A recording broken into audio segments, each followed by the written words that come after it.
So formal.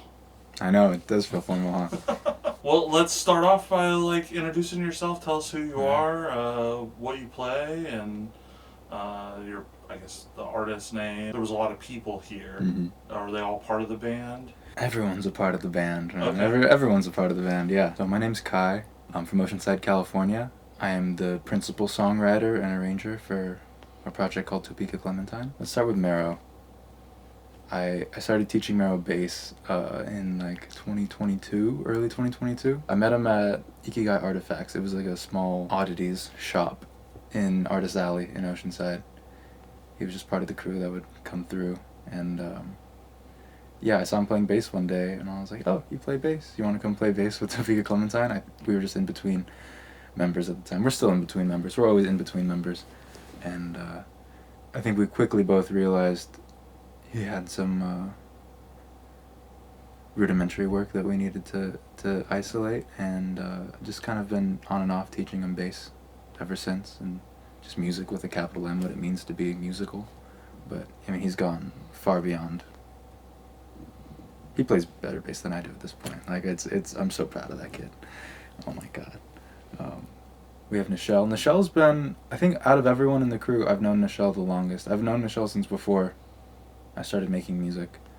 Nichelle was like one of, I would say, a founding member of Topeka Clementine. In her own way. She broke off to start doing her own solo stuff. I was originally a bassist in one of Nichelle's earlier projects, and then later switched to drums for the Nashties, and we have a couple songs together, and a couple songs out together. Just a good vibe, good voice, good thinker about how things go together in music. Then we have Mia, also known as Kimiko, who I also have a couple songs out with. Same thing, just one of those people that like is music, just like embodies music. She doesn't really play any one instrument, but if you give her an instrument, she'll just like figure out how to make it sound good. She just like music just like lives inside her in a very special way. And we got Jabari, sax soldier. He's got like a whole project out, instrumental stuff and singing. Just like another one of those people. Like it's like how are you not just good at a couple of things, but like great at like many things. And I mean, you heard him on the drums, like he's phenomenal. Yeah. He's also like a really insane martial artist, and like just a very healthy person in general. Like, yeah, all about fitness and core strength, flexibility, all those things. Yeah, just really intuitive. You know, like we put that horn part together. I'd sent him like one little idea of me just like vocalizing it, and then we just put it together in the studio after a couple takes. And then Maisie from In Mazes, one of my closest collaborators at this point. They came on tour with me through the Midwest, and we're about to go on tour in August. I'm going to be drumming and playing a little synth bass for that project. In the same vein as like how Jabari is really great at everything, it's like I know a lot of good musicians. I know a lot of good songwriters. I know a lot of good vocalists. I'm really blessed to know a lot of really good, just all around people. But it's really rare that you find somebody who's just like truly noteworthy. Like I have no doubt in my mind in 10-15 years, if there is something in 10-15 years, people will be trying to copy what Maisie does, because that's just how influential and how groundbreaking I think Maisie is as a vocalist and a writer and songster. Well, and that was kind of how a lot of this got started, right? Like I approached you and was like, man, I keep seeing you putting out songs with this person and this person and this person, and there's just like this sort of web of crazy talented people in and around Oceanside. Mhm. Maisie being one of them, Kimiko being another one. Like, it, I guess, tell me a little bit about like how do you know? Is there a story behind how kind of all you guys found each other, or because from someone who's on the outside Mhm. like me, I can. It's hard to, I guess, be a cis white male and not see the group of you, right? Mhm. And see that there's something sort of that collectively, I think, kind of binds a lot of you. That you have a lot of shared values and beliefs. And how did that happen? How did you guys all kind of find each other and start making this beautiful music? One at a time and all at once at the same time. I think it's really, we wouldn't have all realized our shared uh, values, our shared capacity for each other without Mars. They're the founder of the Backyard Project. Back spelled with four, or with three fours instead of an A. Yeah, there was like not an open mic, but like a curated mic, kind of like open poetry showcase, and so Mero, Jabari, Jay, and I were supposed to be like the backing jazz band that would like play improvised music over like slam poetry. And it sounds like something that could go terribly wrong, right? Like it sounds like it could also be a disaster, but it somehow just worked really well. And that's like a formative collection of events that helped us all. We'd all sort of known each other like on the periphery. Like I met Mia because I just saw Kimiko on a poster for a show, and I was like, I don't ever see Japanese names on indie band posters, you know. So I was just immediately like, oh, I need to see what this person's about. And the first day we met, we wrote a song, and it was like the first song that ever went viral for me, and for her. Jabari, I had kind of known through the grapevine, yeah, through Nichelle. Nichelle and I met, back before music. And Maisie showed up to one of those open mics and played a Nina Simone cover by way of Jeff Buckley. It was like Jeff Buckley's cover of a Nina Simone song that Maisie covered, and then we sort of did the backing. And then, there would just be like an after event hang that we would all go to, and these are the people that stuck around. These are the lingerers, right? I guess in the same vein that I know a lot of really good musicians, there's so few that I can spend extended amounts of time with, that we all kind of have unspoken truths that we just hold without having to speak them. I guess that's the main part of an unspoken truth. And there's just certain things we get. There's like a glance you can shoot someone across the room when something off color is said, or like, and we all just kind of immediately get it. And it's not. It's just comfortable to be in rooms like that, and those are the people I want to make music with. I have a whole laundry list of people that could play everything they want flawlessly, but could I survive with them for multiple weeks on tour? Could I survive with them just in my life? Do I want them at the dinner table with me, you know? That's a whole other question. Yeah, I've watching yesterday and kind of, I've been following your career now for about a year or so and seeing all the different things. And there's a very vulnerableness, I think, to the music that you create. Thank you. And the stuff that when you're collaborating with other people, like, you're not writing, pop bangers that are meant to, be played at the club. You're writing songs that, whether you mean it to or not, I think force some introspection upon the listener. And I would imagine that it takes, in order to collaborate like that and be that vulnerable, it takes somebody else who you can be comfortable being vulnerable around, and vice versa. And so I think that says something about you and your personality, but also in the people that you attract and come around, that you guys are able to be really vulnerable, for lack of, keep saying that word over you. How do you feel like that plays into the dynamic with the people that you're collaborating with? It's such an interesting lattice of like the way we each individually sort of communicate with each other, and then how that turns into a more collective thing. I think this is my first time really sitting down and trying to arrange with Jabari.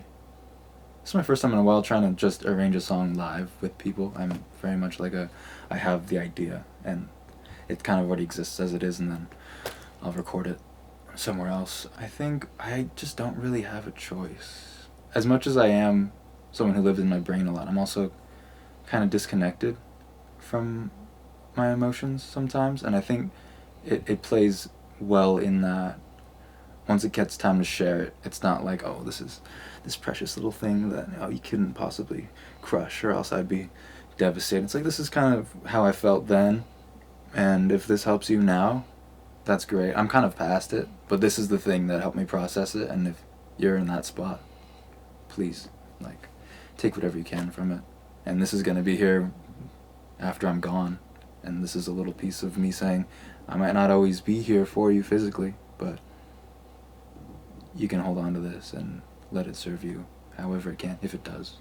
I would say, I think a lot of artists would think about their music in that kind of, there's kind of in order to be a full-time musician, there's a certain amount of commerce that has to intersect with the art part of it, right? And I think there's this push that, like, the bigger and bigger an artist gets, the more you have to force that connection of commerce and art.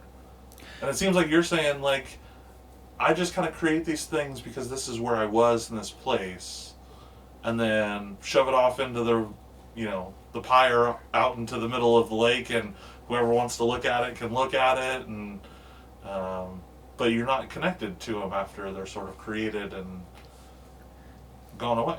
Yeah, I can look back at them fondly, like, oh, that was a younger version of myself, and yeah, young Kai needed that so much, and look how far I've come as a result. But yeah, even the biggest song, Breakfast for One, it's like, it's there, it had its moment. I'll play it because I know people want to hear it, and I'm glad that people want it. I'm grateful people want to hear it, But there's going to be more songs. I can't help it. I guess with the commerce part, that's a whole other thing. There's like the music that you like to make and that's fun, and then there's like the music that makes money. And if you're lucky, they're the same thing. But I think Maisie's really helped me realize there's like the other music that's like the music that just can't be helped but to make, and it's like necessary, and it's the only thing we can do, so we might as well do it, because then what else is there? And that's worth living a life of meniality, like, I guess, corporal meniality, or on this plane of, I'm searching for a word that I can't think of right now, but lost my train of thought. But It's all good. yeah, I think that's the sacrifice. The sacrifice, material, like the material sacrifice, like that's the sacrifice you have to make to have a more intrinsic fulfillment, a more spiritual fulfillment in the things you do. Yeah. So it's you, in a way, you feel like music is like your calling. Like, this is what you were put on this earth to do. I think it's a vehicle for showing my love. I have so many mediums that I like to engage in. I really love cooking. I think about quitting music and going back to the kitchen like every day. But I don't know, I've made a lot of promises in the realm of music right now, and I want to see them through before I entertain any other ideas. I'm only one person. There's so many other things to do in life. There's so many things I want to do in life, but and it's not begrudgingly that I'm like sticking to this thing, but it's sometimes you just have to stick things through until they've reached their natural denouement, I think. Yeah. And I'm still on that character arc, so That's good. I'm having a good time with it. as much as I can. My mom used to always say, if you can still not feel like there's anything else that you should be doing, then keep doing music. Mm-hmm. Once you feel like there's other things that you could see yourself doing, then that's probably the time when you know that you can give it up and move on to something else. And I always like that, like, kind of follow your heart for as long as it's telling you to follow it in one direction. Mm-hmm. And then when it tells you to follow it somewhere else, like, you can feel fulfilled that you did what you needed to do. Because it's hard being a musician. Yeah. You went on tour Mm-hmm. recently. What was that experience like? Sort of touring and independent artist. It was beautiful. It was the best of times. It was the worst of times. It was it pays for itself. At least the way I do it. I mean, we're sleeping in the truck. We're going city to city, and as long as we make, and generally we do, like, as long as we make like $150 at a show, we've pretty much broken even on gas, food, and all this thing. So it, like, pays for itself. And like, I could tour in perpetuity. If I was just always on tour, I could be living that way and all that. I wouldn't have any time to come back and record, which is its own issue. But that sort of at least balances out. And I do believe musicians should have a living wage. I believe everyone should have a living wage. I don't think it's just like, only musicians. I really respect the work Yuma's doing, and anybody who tries to organize for better living conditions for any kind of person who does any kind of labor for anybody. But at the same time, that is like this ideal of the future. And it's never been that way, I don't think, in any point in history, unless we go to some pre-written history, idealized utopia, where we all bartered and shared and split and divided our labor for a collective. I'm sure it exists. And there's cultures where it still does very much exist. But for the greater part of what we know of history, it has been a musician's place to live sort of mendicantly and either work within a spiritual context, like in relation to a church. Like Bach was hired by the church,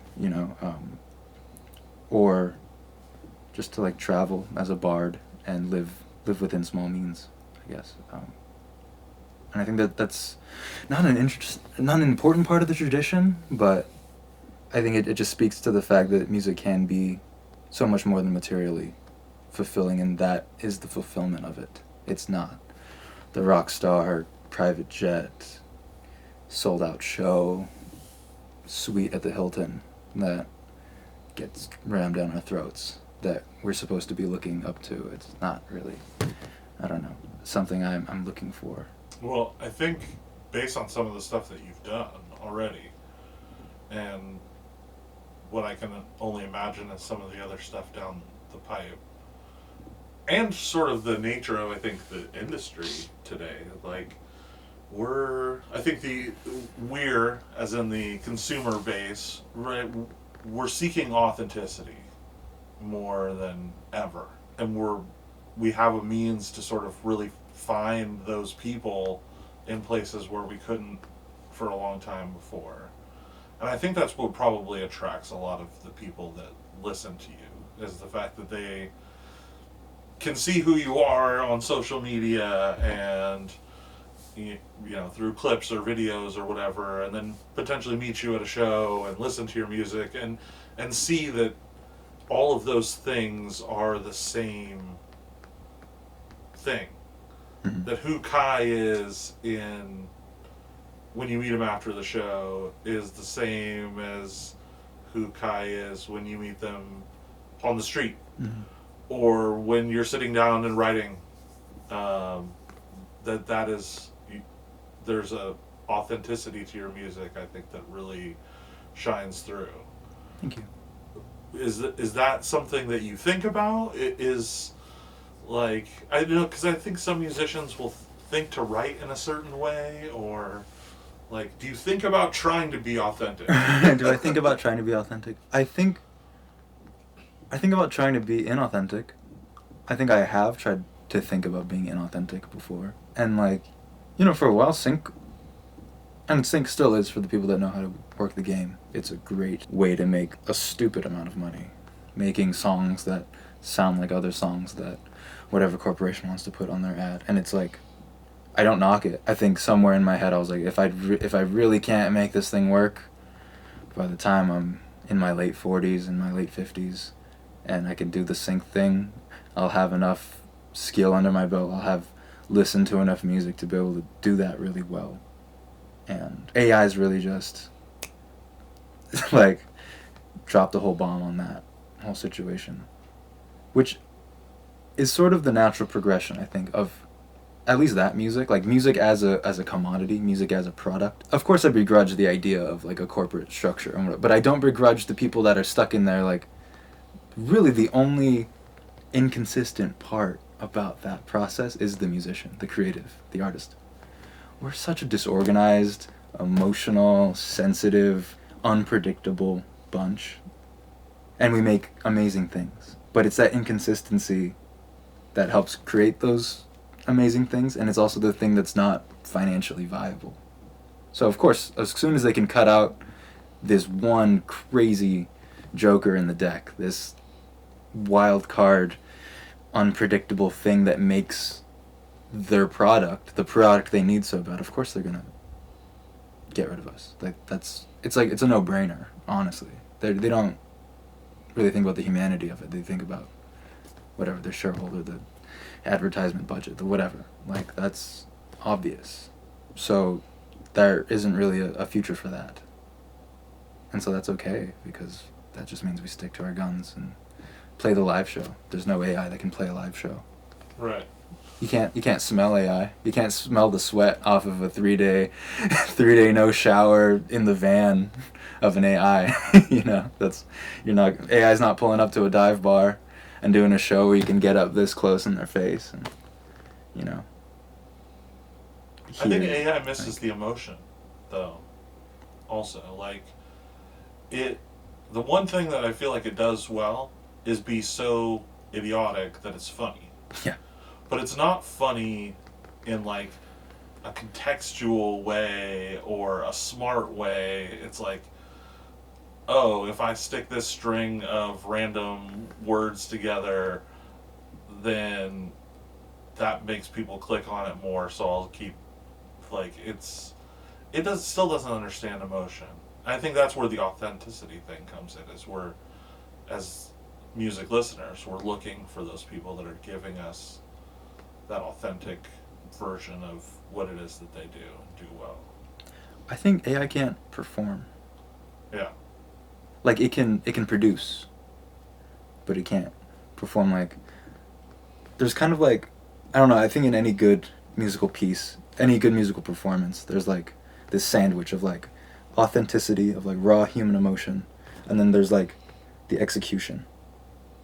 And then there's like the skill you need to practice and refine whatever that raw emotional idea was, to bottle it properly. And then there's like that last little bit on the other side that's also this raw human touch that makes like an emotionally impactful piece of music. And I think AI stops. We just got an open face sandwich with AI, because there's like the prompt, right? That's still human generated. That's the question being asked of, what is this thing I'm feeling? And then there's all the execution of it, and then it's just like missing. It's missing the human touch. I mean, it's cliche, but like and people don't really talk about that one.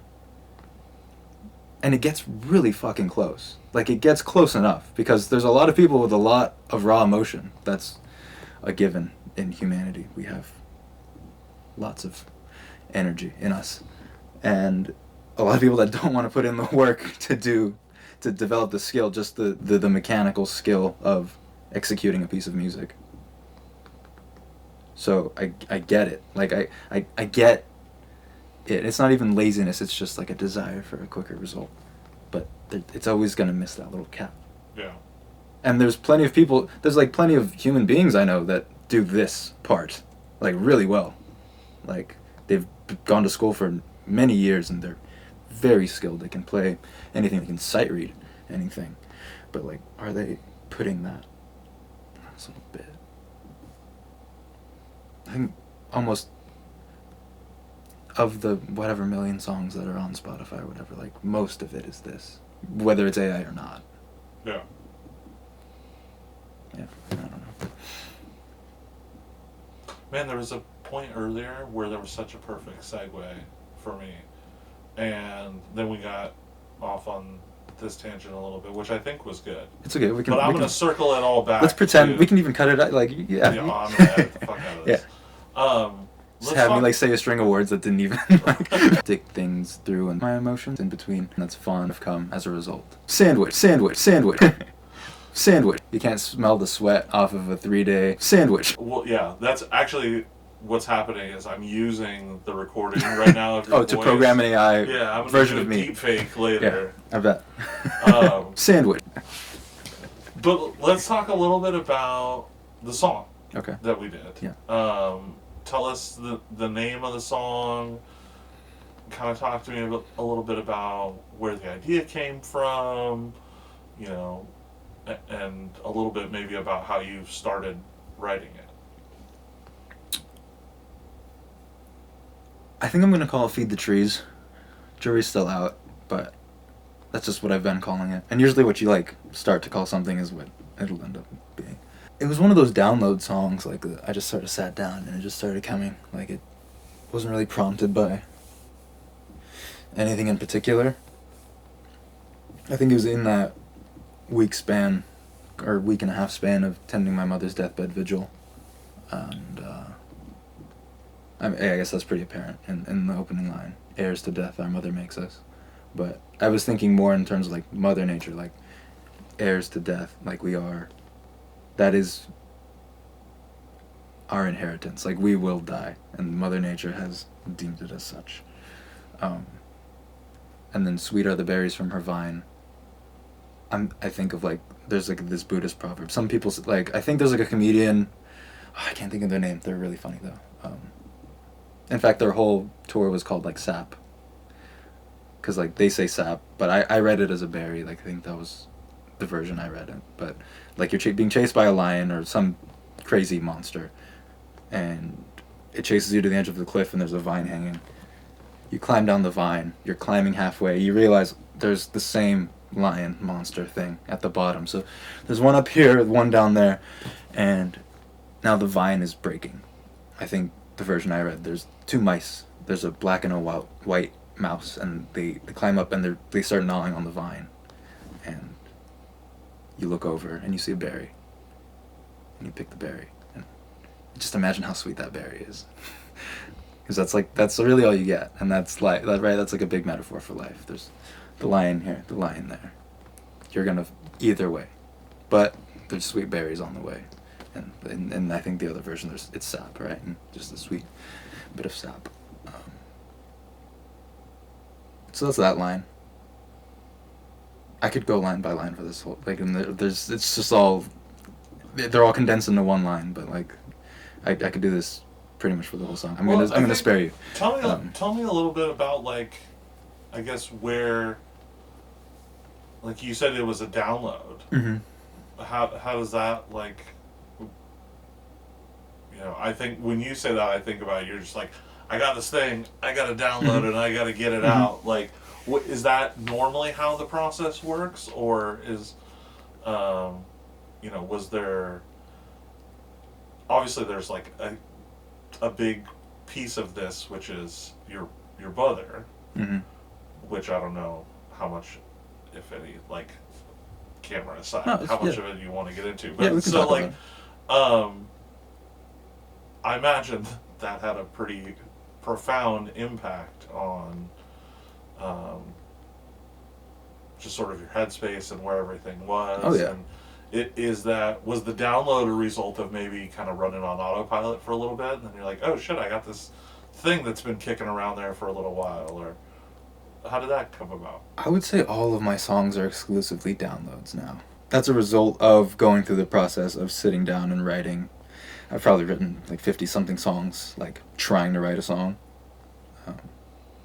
and just going as hard as I can on, no matter what, I'm going to sit down today and I'm going to write a song. And there was maybe a year span, maybe like 10 months or a year span of me doing that. And as a result, now I just get downloads, and I get them whenever I need them. Sometimes I get them when I don't need them, but like I can have a dry spell of like half a year where nothing's coming, but it's okay because I've gotten so many other downloads. Like, well, I need to arrange these and write them, just make the arrangements and record them and all that. Like, that's fine. But as you know, as soon as I rap on that album, I just start getting the downloads again. Like, it's fine. If it runs out, it's gonna run out, and that'll be it. But they keep coming, so I keep doing it. Yeah. So about how long did it take you to kind of get the rough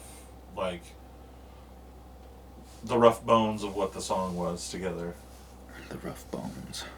I think I got the chord progression and the melody day of. Once I got the lyrics out. Well, okay, so this is how it usually goes. Like, the first verse and chorus is a download, and then the second verse I kind of have to pick at. But, like, heirs to death, our mother makes us. And then it's like, well, what pretty much goes exactly with that for the second verse? Air for breath, our mother gives us. And, like, rhymes, almost every single word rhymes into the next, and that's like a fun little thing I like to do. Yeah, I sat down at the piano. I didn't really like how it sounded at the piano, but the piano is like my most natural instrument. So it helped just to look at the melody and the lyrics, or the melody and the chords and how they relate. I kind of like think of the melody first, and then I catch, like, I think of it like, here's all the notes of the melody and they're dropping, and then I'm like weaving the right basket to like catch that note. Where does it land? Is it on the major seventh? Is it on the third? Is it on the fifth? And like, what helps tell the story? What creates a natural movement while also saving room for that note? Or complementing that note. Yeah. And I kind of just wanted it to be like a folk song, I wanted it to not be a campy protest song. I feel like you can hear the songs that, like, they're like trying to be protest songs. Yeah. And it's a kind of a disservice to the people really doing the work. I think that is, like, almost the definition of performative activism. Is, like, making a protest song to make a protest song. But at the same time, I feel like the chorus of this one, I could hear people at a gathering at, like, the PSL or something, like if they're like all getting drinks after, like just sort of singing this around the table or something, I think. Yeah, because you posted that you're like, I wrote a protest song. Mm-hmm. Again, was that, like you said, it was a download? Mm-hmm. Do you consider yourself like an activist of sorts, or what? Was this just something kind of that was like in the natural movement of who you are and the songs that you write? This was just sort of along the way. Yeah, I mean, a lot of things were happening right then, right? My mom was on her deathbed, but also the ICE siege of LA had, like, really just started to go underway, and I hadn't really had the time or emotional energy to, like, address it, just because of everything else I was dealing with. And I felt some kind of moral imperative to address it properly. I think that song is somewhat of a result of that. Like the next verse, bend and yield to hands that come to break us. Like, it's sort of taking from the Tao Te Ching of, like, yield and you need not break. But, like, there are hands that are coming to break us, but if we're brittle, we will shatter under them. But if we're like vines, and we can sort of bend, we'll always snap back no matter what. Fragile are the minds that come to take us. I think that's, like, shattered in their burden by design. Like, the director for ICE just quit. Like, he's that takes a toll on your mental state, you know? Like, you can't, as a human being, do that for an extended amount of time, and I think not suffer. Yeah, and I think, you know, the military that they're deploying, like, these are kids from poor places in the middle of the country that don't have, they're barely not children themselves. They're like 18, 19, from places that they don't think they have any other opportunity than to go be the tools of oppression in some other place far from home. That's how this machine works. And I'm just thinking all of that, and yeah. And you just put it down. Yeah. And what came out was Feed the Trees. Yeah. I guess unless there's anything specifically you wanted to talk about the song and the band, I think the last thing that I need is just sort of like a nice cap on where people can find you or what you have coming up in the next, couple months and what to look out for. Sick. Okay. You can find me on Instagram at Topeka.Clementine. Topeka like Kansas, Clementine like the orange. There's a little period in between the two. You cannot find me on TikTok. My TikTok got hacked. So now it's selling bootleg iPhone chargers using my likeness. Super fun. Don't look for me on TikTok. Or you can, but you just won't find anything of merit. You can find me on YouTube. I don't really do much on there, but I do have a YouTube. You can find me wherever you get your music. I'd recommend you switch away from Spotify if you can. The sound quality's shit anyway. Daniel X is kind of an asshole. Kind of. Very much. Tidal, I know it's a little more expensive, but I heard the sound quality's better. What else? Where else can you find me? I think that's about it. You can find me here. You can find me in Oceanside. Pull up. Topeka Clementine is based off a street corner where my friend Jordan, he outfitted these trailers to be shower stalls that he helps our houseless neighbors in the area have access to clean, warm running water. And yeah, it's just a really important street corner for a lot of people, and it just looks like a perfect band name, Topeka Clementine. So I stole it. Is there any, I guess you had the album that just came out. Yeah, Topeka Clementine the 3rd. Is there anything on the horizon? I guess there's always probably something cooking. There's something on the horizon. I definitely said multiple times that it's probably my last album for a while. Wow, I put so many qualifiers in that. That's probably my last album for a while. I said that's my last album. Yeah, 4 is a bad number. 4 is an unlucky number. I haven't gotten there yet. And I also don't want to stop at 4. But then if I make a 4th, then I have to make a 5th. And I don't see the 5th. I barely see the 4th. I have 3 John Prine songs that I really want to do. I think he was a really important folk musician who had things to say about the state of the world. I would love to reinvent some of those songs. They mean a lot to me. My dad played a lot of John Prine in the house. I have 3 songs I've written for my mom that I'd like to do at some point. I want to do a campy Christmas album. I think that would just be fun. My streams go up in the winter anyway, but around Christmas time, people just want to hear me during Christmas, so I might as well give the people what they want. But I'll do it in my own way. People are generally pretty depressed during Christmas time. Yeah, I guess so. There's a couple of ways I guess you could take that statement, but I think that maybe the correlation for you is that there's some cautious optimism I think that one can find when listening to your music. Thank you. That maybe helps some people in a shitty time of the year. Appreciate that. Not everybody else has it as lucky as we do in Oceanside, where it's... I still get seasonal depression in Oceanside, which is fucked. I can't even imagine if I was snowed in by 12 feet of snow and I only got 3 hours of daylight. I can't even imagine because I already get it here and I'm spoiled rotten. Well, our gray is like May and June. That's when our That's true.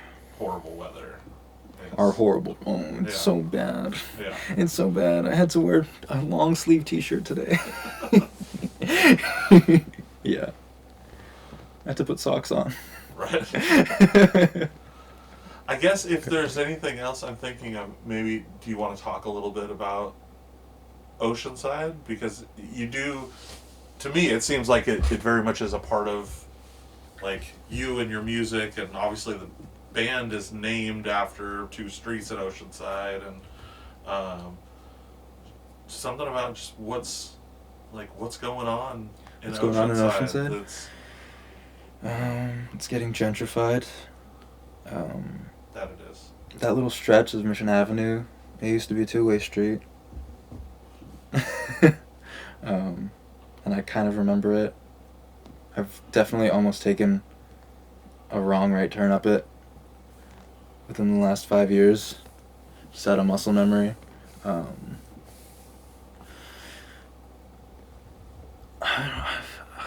know, you live somewhere for long enough, and it's seen too much of you. I grew up here. I made all my mistakes here. It's tough to sometimes look at a place that you've grown so much in, and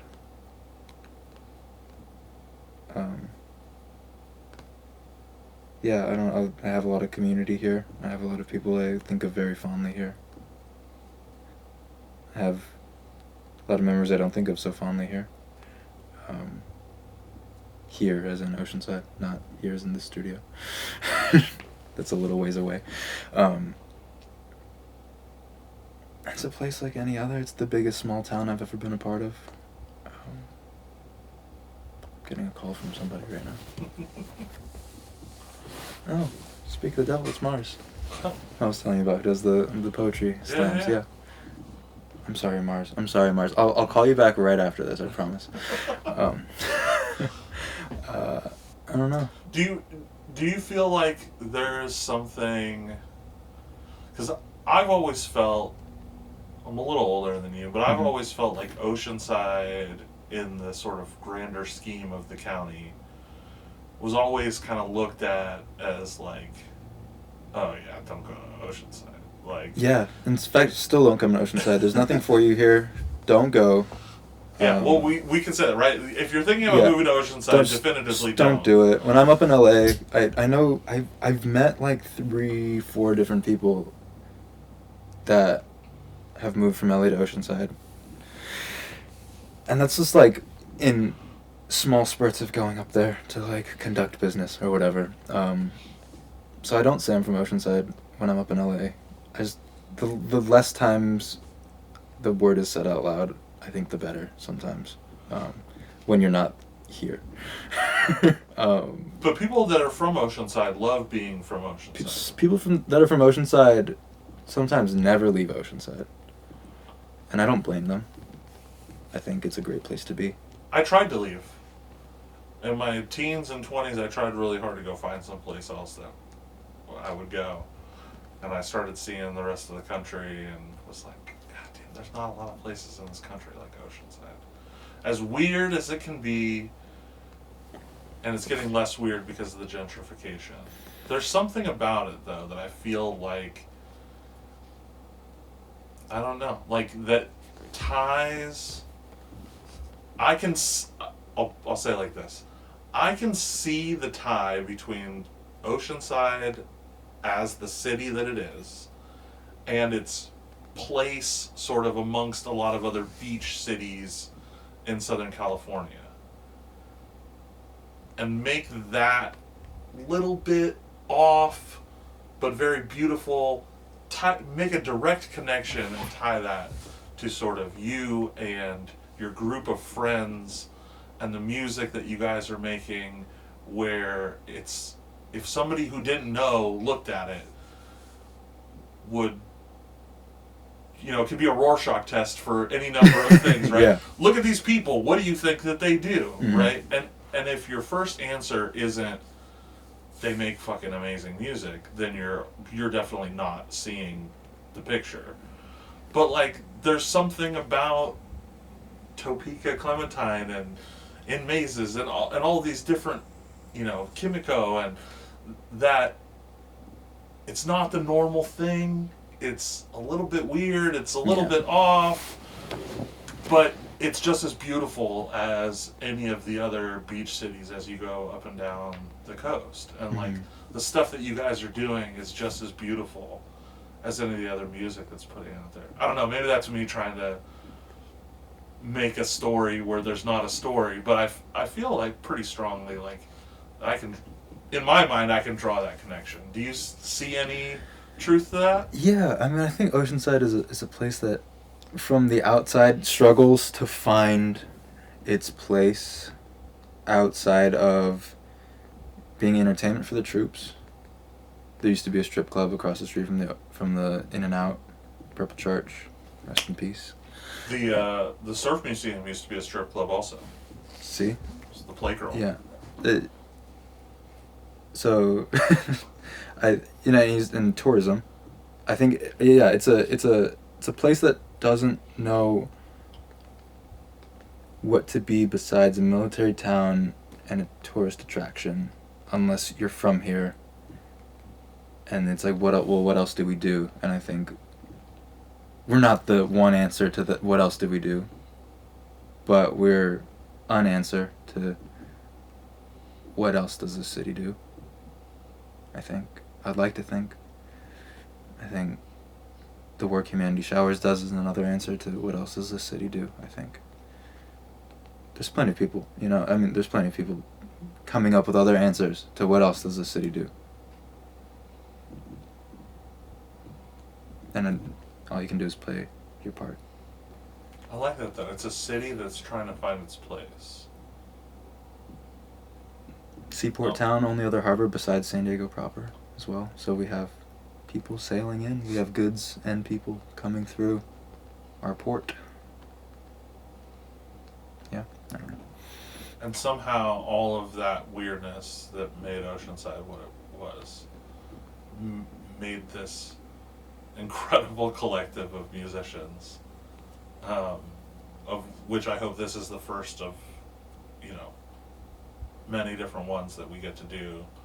I hope this is the first of many different collectives that come out. Maybe. I mean, actually, we're not the first. That's we're one in a long strand of all the things that have ever happened. Yeah. But I think that there is something to maybe while you're not the first sort of group of people with shared values who are all making, really excellent music. I think there is something to be said for not really caring about what anybody else that is not close to you may think about anything about your life. Mm-hmm. So long as the people that you surround yourself with are good humans and can all treat each other with respect, but like just finding those little spots of people and using that to kind of regroup and coalesce around, that might have a little bit of the secret towards surviving through, so that we can stay not tree food as long as possible. Mm-hmm. Yeah, I think every great artist came from a scene of like-minded individuals. I'm blanking on. Picasso was part of a movement. It wasn't just like Picasso, right? Like there's always like. I don't think it's ever going to be the case that you get anywhere without really having some kind of community bolstering you. Yeah. And community is becoming such its own tag word. I saw like a Capital One commercial the other day where they were talking about like the legacy of like Arnold Palmer, the golfer, and like his commitment to community. And I'm like, okay, if Capital One is using community like as its own buzzword, like we're so fucking cooked. Like what's the next like thing? We're a decade away from white women saying emoja like Unironically. But Well, I mean, Pride has become a pretty big corporate. yeah, all the things, you know. I mean, Thing. co-opting will always be a thing, and just, there's gonna be a newer way to describe community, eventually, that maybe is more what it is. But for the meantime, community is important, and I don't think we've ever not felt that way as human beings. That's the reason we're still here. So then let's drill that down to what is it about your community that inspires you to keep doing what it is that you do? Your specific community.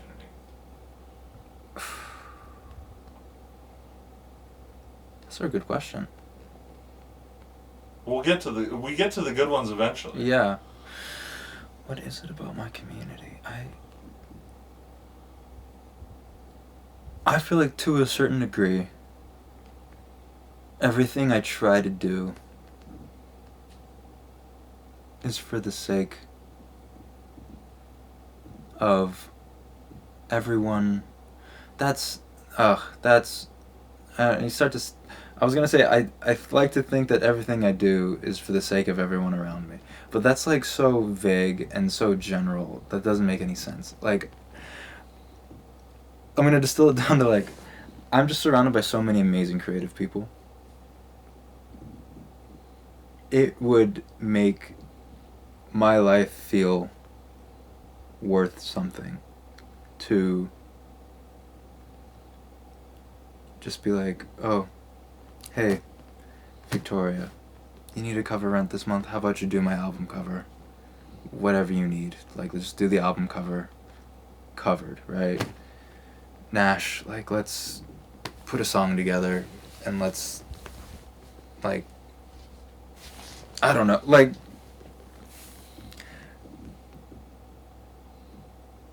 I guess it's, I money, it's not about the money, it's just about surviving, obviously, but you need money to survive. But yeah, it would make me really happy to be able to have all my friends make a living by living life. Do you feel like you are inspired more from your community of people, or do you feel like you're sort of at the heart of inspiring them? I mean, or I think maybe there's a third option that's not binary. Yeah, it goes both ways. I mean, they inspire me, I inspire them. And it's not my responsibility, right? It's not my responsibility to come up with the answer, to, like,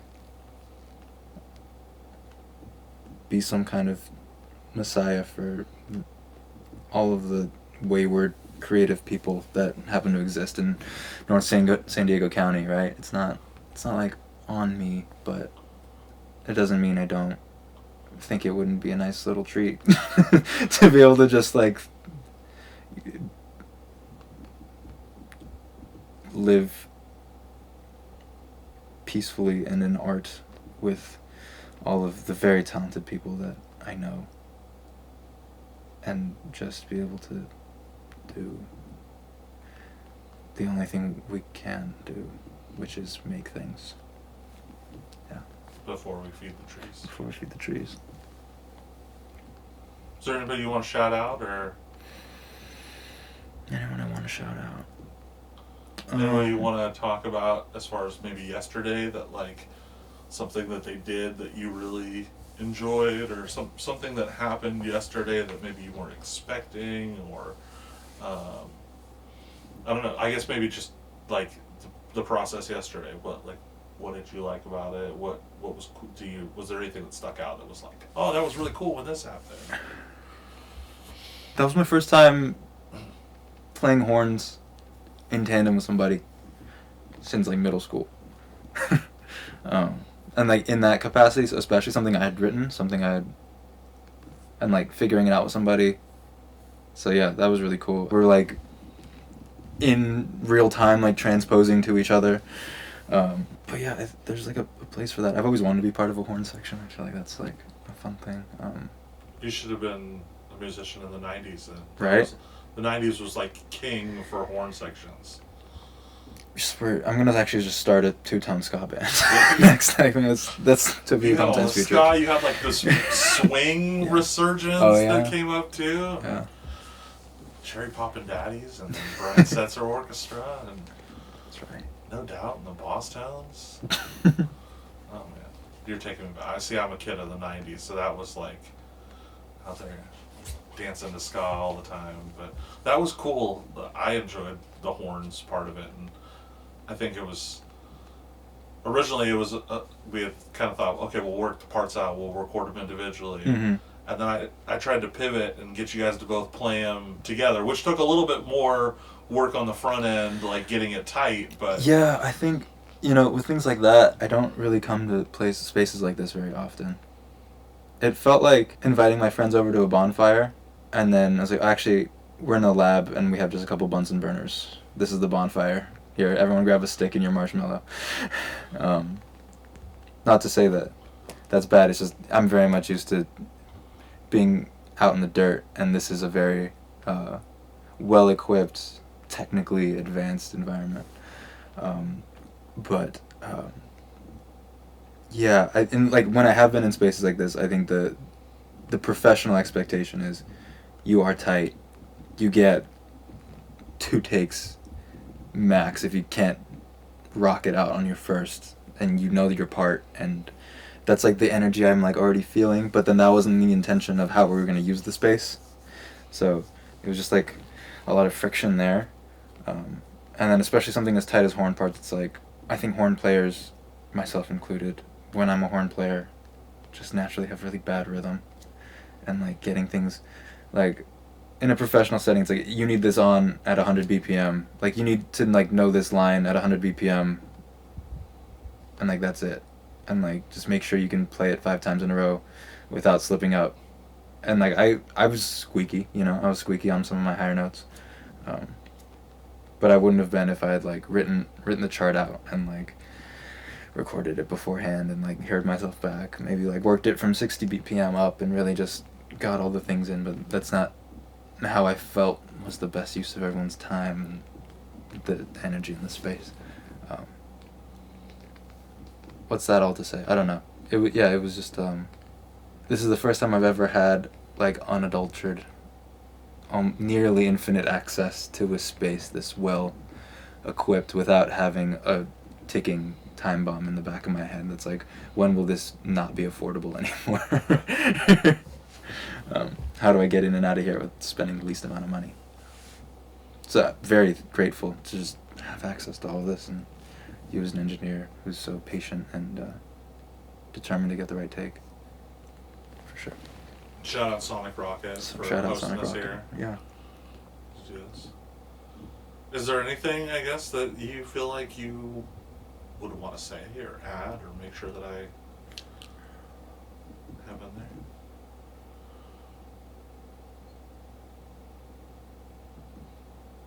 Fuck ICE. Free Palestine. Elon can suck a fart. Peace.